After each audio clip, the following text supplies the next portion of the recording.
Alors, pour commencer, donc, je vais vous parler un peu de fanfiction en général, parce que l'Omégaverse s'est répandu dans la fanfiction ces 10 dernières années, un peu comme une traînée de poudre à travers quasiment tous les fandoms.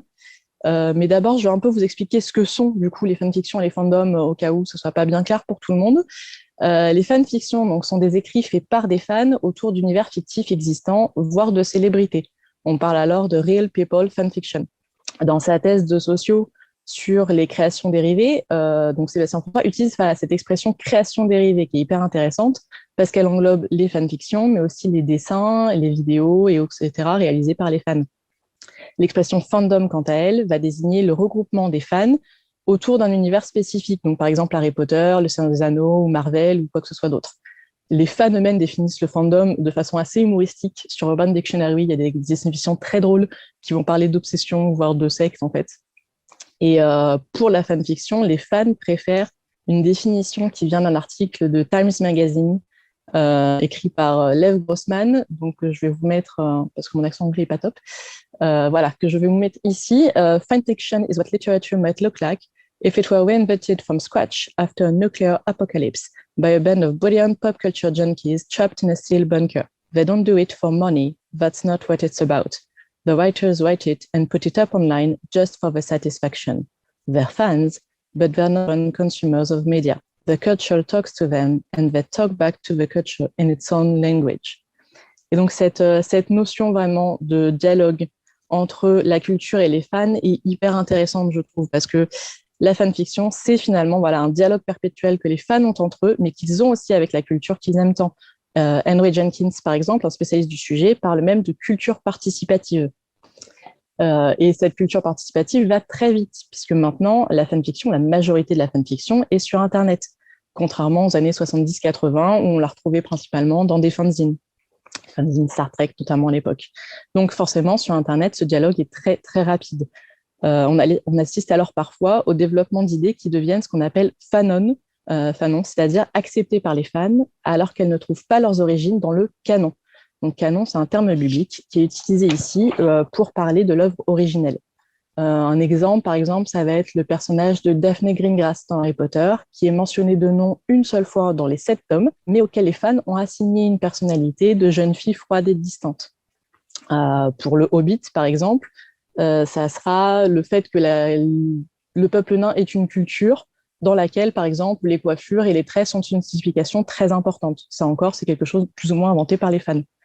Donc certains de ces leitmotifs ne sont pas limités à un seul fandom et sont au contraire relativement communs à tous, et ça va être ce qu'on va appeler des tropes, donc en fait des clichés en quelque sorte, hein, des variations autour d'un même thème si on va être un peu plus stylé. Loin d'être limité aux fanfictions, c'est un terme qu'on retrouve dans les films, les séries, les romans, et il en existe des très très connus. Par exemple, il n'y avait qu'un seul lit, où deux personnages vont être forcés de partager le même lit pour une quelconque raison, et ce qui va amener à une romance, forcément. Les tropes, donc des clichés qui sont propres à la fanfiction, qui ont trouvé leurs origines dans la fanfiction, et c'est le cas de l'Omégaverse. L'Omégaverse, c'est aussi hop, voilà. Et donc, c'est caractérisé comme un univers alternatif. Donc, ça décrit des sociétés régies par des codes sociaux très stricts, reposant presque entièrement sur la biologie des personnages, donc les genres secondaires alpha, bêta et oméga. Donc, voilà une site de fans sur le sujet que j'ai trouvé récemment qui résume très bien l'ambiguïté de la chose. Omegaverse is really a fascinating fandom invention.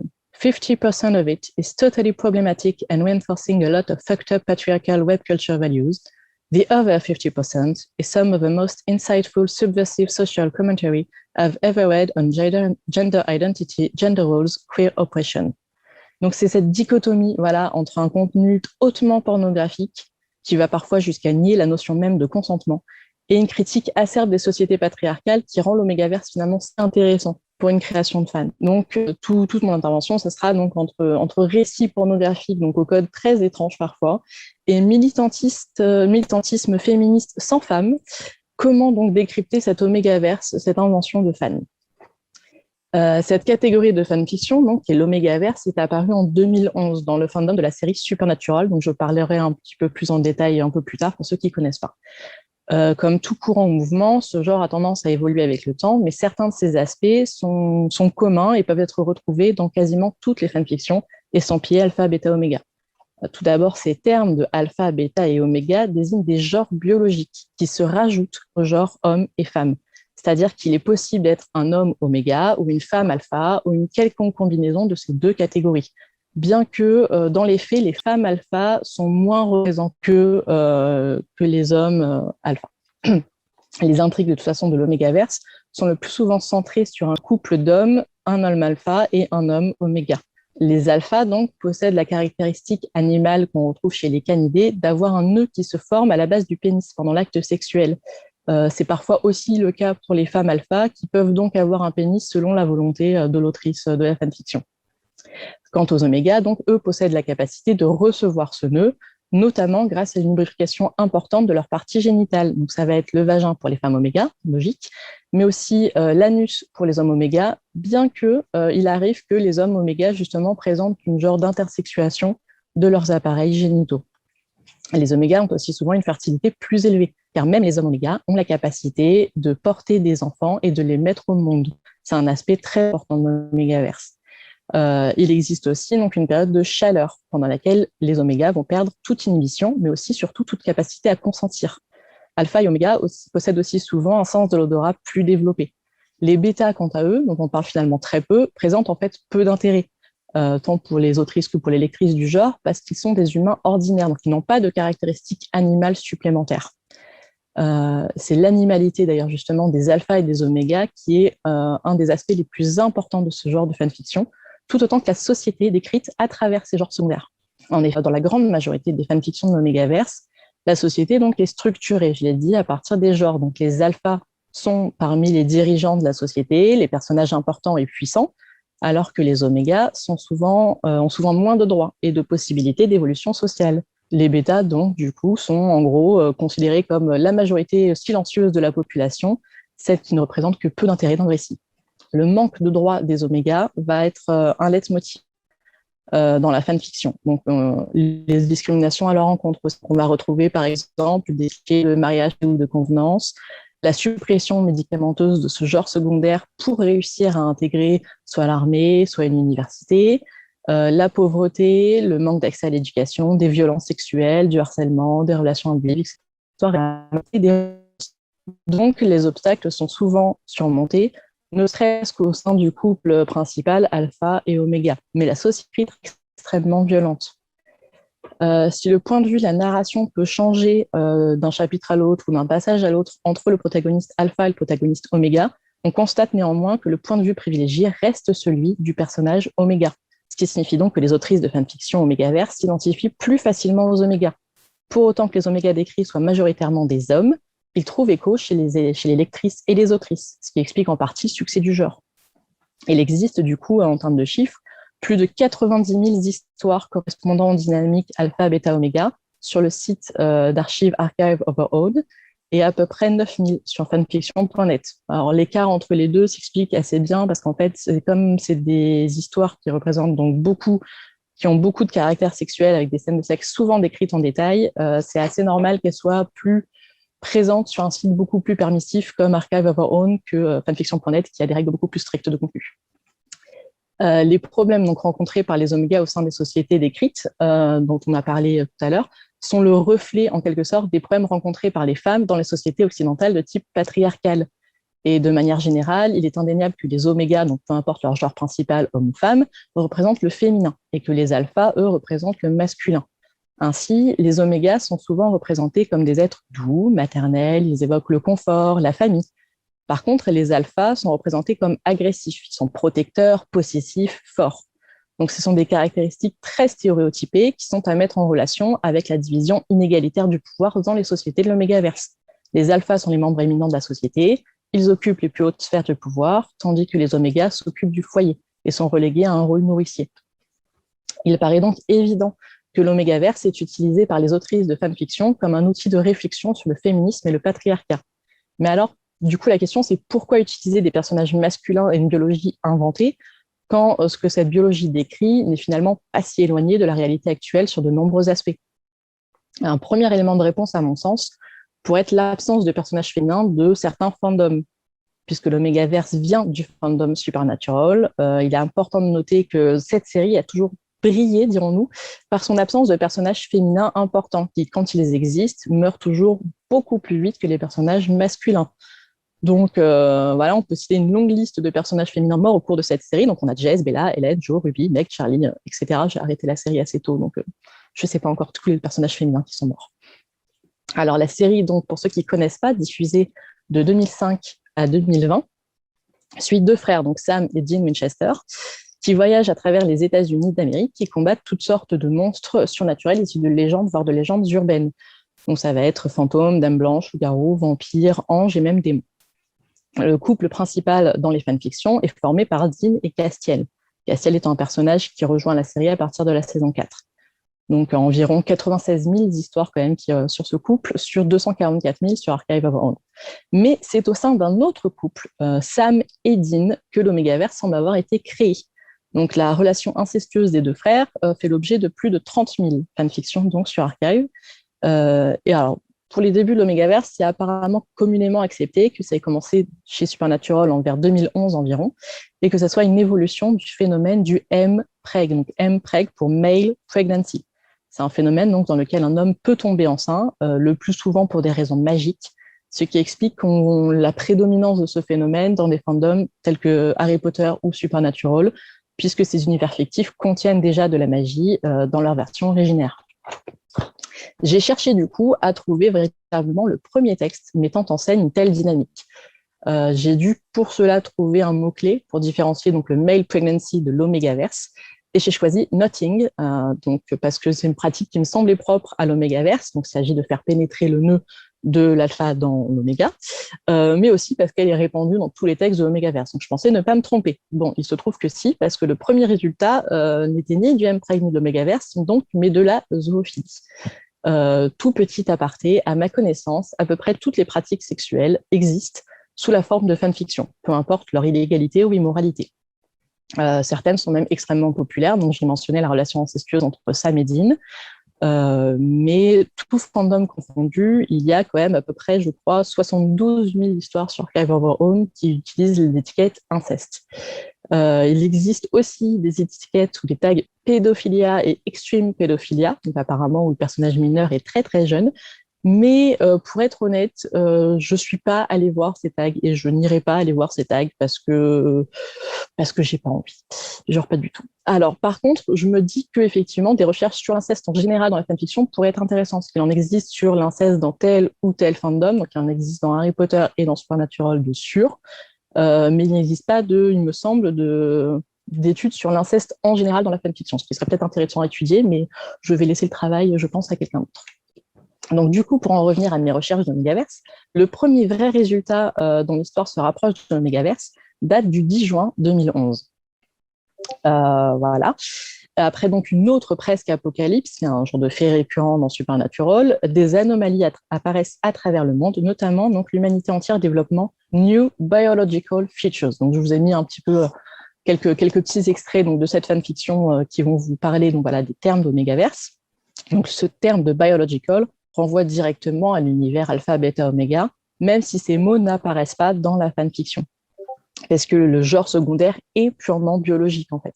Ce sont des caractéristiques biologiques, même si on retrouve quand même l'idée d'une construction de genre sociologique dans plusieurs fanfictions de l'Omegaverse, avec l'idée que les omégas sont empêchés d'accéder au travail ou à l'éducation, à cause de ce stéréotype de genre. Donc, quelques semaines après l'apparition de ces nouvelles caractéristiques biologiques, Dean surprend son frère Sam en train de se masturber. Et ce dernier, donc Sam, a désormais un nœud à la base de son pénis. Donc ici, c'est un premier indice de l'animalité de cette nouvelle biologie. Il y a aussi une description de la quantité de sperme que ce dernier produit, donc fixed stream of his cum, too much for the water to wash away. Et cette description renvoie, je pense, à l'idée de super fertilité du mâle alpha. L'autrice utilise même donc les termes bitch et breed. Donc bitch, Sam l'utilise pour désigner un éventuel partenaire sexuel. Ce terme donc, renvoie forcément à l'animalité, de la même façon que breed renverra aussi à l'animalité. Breed que Sam utilise quand il est en train d'initier une relation sexuelle avec son propre frère. Il est aussi fait allusion au fait que Dean, qui dans la série est présenté comme un coureur de jupons, ne s'est jamais fait pénétrer auparavant, mais on a désormais envie. Ça suggère que ce n'y a pas que Sam qui est changé, mais alors donc Sam est devenu plus autoritaire et plus dominant, mais Dean, au contraire, s'inscrit désormais dans une position de soumission.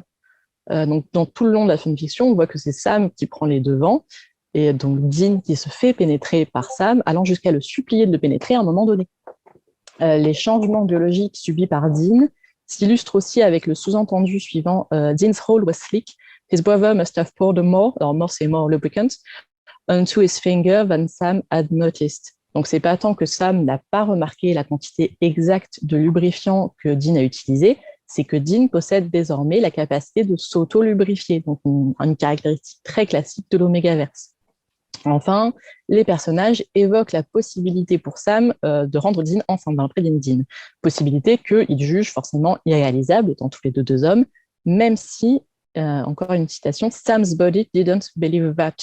Donc, on note ici, très importante, la distanciation entre le personnage de Sam et son propre corps, sa propre biologie et ses propres instincts animaliers, en fait, qui ont une genre de volonté propre.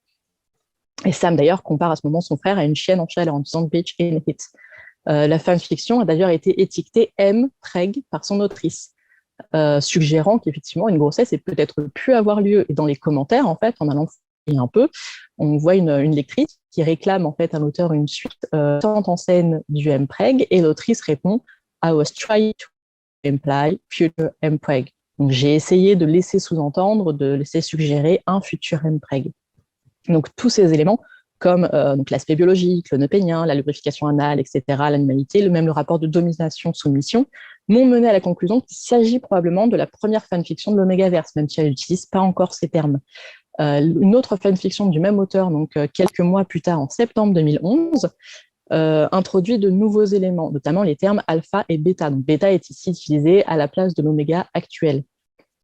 Parmi les éléments de l'Omégaverse qui n'étaient pas présents dans la précédente fanfiction, donc il y a l'idée du sens de l'odorat très développé, the distinct smell of an embedded beta filled the air, et Dean's familiar scent change. Donc ces deux éléments, par exemple, renforcent l'animalité des personnages avec ce sens de l'odorat surdéveloppé pour des humains. On retrouve aussi l'idée d'un suppresseur d'hormones utilisé pour masquer le genre secondaire. Et surtout l'idée d'une société organisée selon les genres secondaires. Donc avec cette citation qui rentre dans les pensées de Sam, Sam's mind flashing back to an assembly, one school insisted that all the kids attend, a useless lessons on alpha and betas in society. Sam was going to be someone important someday, not some moronic nuthead or slutty bitch at the mercy of his hormones. Donc, dès les débuts de l'Omégaverse, on constate une volonté de la part des autrices d'émanciper leurs personnages de leur propre genre secondaire. Donc, les genres secondaires et les impératifs biologiques sont bien présents, mais les personnages qui y sont soumis veulent s'en émanciper. Il faut alors distinguer les aspects biologiques des genres de l'Omégaverse, donc l'animalité des personnages et leurs caractéristiques sur leur physique, des stéréotypes de genre qui régissent les sociétés de l'Omégaverse, chaque genre étant soumis à un rôle bien précis et hiérarchisé. Cette critique des stéréotypes de genre s'apparente évidemment aux luttes féministes. Les femmes autrices s'approprient donc ici le corps des hommes pour poser des réflexions sur le patriarcat lui-même, ce qui explique aussi la relative absence des personnages féminins dans l'Omégaverse. Les personnages féminins n'ont pas besoin de voir leur biologie modifiée de quelque façon que ce soit pour subir les effets du patriarcat. La première fanfiction, donc utilisant le tag, l'étiquette donc Alpha, Beta, Omega Dynamics, est postée en novembre 2011 par une autre autrice qui a choisi cette fois d'exprimer l'animalité du genre de façon beaucoup plus directe, puisque un des personnages Dean est cette fois un loup-garou, tandis que son amant Castiel est humain. Donc ce choix démontre à quel point les dynamiques de l'Omégaverse sont inspirées par le monde animal et plus spécifiquement le fonctionnement des loups.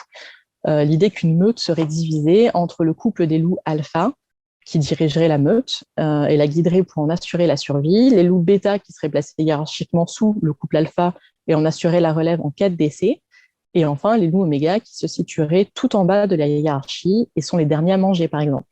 En fait, c'est une vision qu'on s'est rendu compte qui était complètement erronée, parce que l'étude sur laquelle elle se basait avait pour objet des loups en captivité, qui n'avaient pas de lien de parenté entre eux.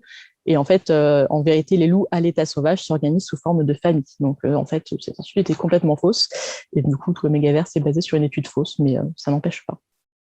Alors, la première fanfiction donc publiée sous le tag Omegaverse, et puis donc Alpha, Beta, Oméga, et publié en janvier 2012. Donc ça veut dire 7 mois seulement après les premiers éléments de l'Omegaverse. Il s'agit encore une fois d'une fanfiction centrée autour de Sam et Dean, mais ça ne veut pas dire que c'est le genre prédominant de l'Omegaverse dans le fandom Supernatural. Le couple prédominant reste Dean Castiel, avec 6547 histoires actuellement, contre 3800... Attendez, non, 6547, c'est le nombre d'histoires entières dans le fandom Supernatural sur l'Omegaverse, donc avec 3809 sur Dean Castiel et seulement 902 sur Sam Dean. Au total, donc, sur Archive of Our Own, ce sont plus de 90 000 fanfictions qui utilisent l'Omegaverse. Donc, c'est un phénomène qui s'est propagé en 10 ans, depuis donc, les tout premiers prémices du genre, comme on l'a vu en juin 2011. L'Omegaverse, dans sa grande majorité, donc on l'a dit, met en scène des relations homosexuelles entre deux hommes. C'est un genre qu'on appelle le slash, qui est prédominant d'ailleurs dans la fanfiction. Environ la moitié des fanfictions sur Archive of Our Own mettent en scène une romance homosexuelle masculine. Donc le terme de slash vient du signe de ponctuation, que j'en ai mis donc un exemple, inséré donc entre les deux personnages pour signifier une relation amoureuse entre eux. Donc selon l'exemple originel qui date donc des fanzines des années 70-80, Kirk et Spock signifient une relation platonique, tandis que Kirk / Spock va signifier une relation amoureuse. Mais la particularité de l'Omegaverse par rapport au slash habituel, c'est la féminisation du mâle Oméga. Ce dernier se lit fréquemment comme un partenaire soumis, dans son attitude comme dans son rôle de pénétrer, face à l'alpha dominant et pénétrant, ayant la capacité d'enfanter. Il n'est pas rare d'ailleurs que le sperme de l'oméga soit stérile, devenant inutile, on va dire, au vu de la procréation. Et surtout, l'oméga évolue dans des sociétés le plus souvent discriminatoires à son encontre, où il est fréquemment victime de harcèlement sexuel, d'agression, de discrimination liée à son genre, etc. Il existe même un cliché assez courant dans l'Omegaverse qui vise à nier entièrement sa capacité à consentir. C'est ce qu'on appelle la période de chaleur, donc là aussi complètement inspirée du règne animal, de l'Oméga durant à peu près un ou plusieurs jours, selon les fanfictions des autrices, de nature cyclique, et débutant généralement à la puberté ou à la fin de l'adolescence de l'Oméga. Durant cette période, l'Oméga perd une grande partie de ses facultés mentales et cognitives et ne semble plus s'intéresser qu'à la possibilité d'être monté, de pouvoir avoir un enfant en vérité. Donc du coup, il va supplier pour avoir en fait un alpha avec lui, n'importe quel alpha en fait. L'autrice prend souvent, du coup, dans les fanfictions, de jouer avec le consentement et, par exemple, de décrire à quel point il est difficile pour un alpha de résister à un oméga, mais le protagoniste alpha, donc le héros alpha, va résister du mieux qu'il peut, sauf s'il a eu le consentement express de l'oméga juste avant cette période de chaleur. Mais c'est vraiment une façon de jouer avec la notion de consentement, parce que dans les deux cas de figure, le consentement de l'oméga ne peut pas être avéré, puisque de toute façon, il n'est plus en mesure de consentir pendant l'acte. C'est toujours décrit à chaque fois comme ne pouvant pas consentir. Comme le dit si bien donc la formule que j'adore, reprise par Milena Popova dans sa thèse sur l'activisme culturel à travers la fanfiction érotique, slight dubcon, but they both wanted it hardcore. Donc léger consentement douteux, mais ils le voulaient à fond tous les deux. Alors, je vous ai mis d'ailleurs justement son titre de sa thèse qui est très intéressante pour le coup. Donc dubcon, c'est dubious consent, donc on peut traduire littéralement par consentement douteux. Et toujours pour citer du coup Popova, l'autorat et le lectorat de la fanfiction sont majoritairement constitués de femmes et de personnes non binaires, qui sont aussi les principales victimes des violences sexuelles. Donc en fait, il aurait été surprenant à ses yeux, et du coup à mes yeux aussi, qu'une telle communauté ne réfléchisse pas aux questions de consentement. L'Omegaverse est un genre de récit constitué de ses propres codes et ses propres éléments de langage, mais ça ne signifie pas pour autant qu'il soit rigide dans son écriture ou dans son interprétation d'ailleurs. Partant de récits à caractère purement pornographique, les autrices ont reproduit, en exagérant le trait, les sociétés patriarcales qui leur sont familières, et elles ont poussé les codes sociaux à l'extrême, de telle sorte que l'Omegaverse serve parfois de manifeste féministe. Les personnages Oméga réclament l'égalité des droits et de traitement, et les personnages alpha, bien sûr, sauf le héros qui est romantique, sont des caricatures d'hommes qui pensent que tout leur est dû, même et surtout le corps de l'autre. L'arc narratif, donc cette idée de genre secondaire, s'est depuis étendu au-delà de l'Omegaverse, avec donc plusieurs autres genres de fanfiction maintenant. Par exemple, l'univers alternatif autour du BDSM, où chacun est soit un dominant ou un soumis. Donc, je vous ai mis les chiffres en dessous, donc le nombre de fanfictions donc sur Archive of Our Own à chaque fois de chaque catégorie. un univers alternatif appelé Littles Are Known, apparemment, qui serait centré apparemment, pareil, je ne suis pas encore allée voir vraiment, je ne me suis pas encore intéressée au sujet, sur la pratique du age play, donc, qui consiste à se comporter ou à être plus ou moins apparemment, puisqu'il s'agirait d'un genre secondaire, comme un enfant, voire un nourrisson. Alors apparemment, ce tag Littles Are Known n'est pas toujours utilisé de façon sexuelle, mais ça reste un élément important du genre. Et enfin, il y a aussi question parfois dans d'autres univers alternatifs de sentinelles et de guides. Mais pareil, je ne me suis pas encore intéressée. Et d'ailleurs, celui-là étant beaucoup moins sexuel, on constate qu'il est aussi beaucoup moins populaire dans la fanfiction actuelle. Alors encore une fois, la fanfiction étant un outil de l'Internet, sa première particularité est d'évoluer rapidement, voire très rapidement. Donc, à peine l'Omégaverse était-il devenu un genre à part entière, donc avec ses codes propres, que ces mêmes codes ont été détournés au bon vouloir des milliers d'autrices qui se sont succédées dans le genre. Ainsi, les fanfictions étiquetées par leur autrice non-traditional alpha, beta, omega dynamics, donc dynamique alpha, beta, omega non traditionnelles, sont apparues dès janvier 2012, soit, donc, il me semble, moins d'un an à peine après la création de l'Omégaverse. Donc finalement, cette notion de dialogue perpétuel et surtout immédiat dans la fanfiction se retrouve véritablement dans ce genre de l'Omégaverse qu'on a pu voir évoluer très très rapidement pour être détourné quasiment instantanément dès sa création. Donc voilà, ce dialogue immédiat et ininterrompu entre les fans et la culture qu'ils absorbent et entre la culture qu'ils absorbent d'eux-mêmes.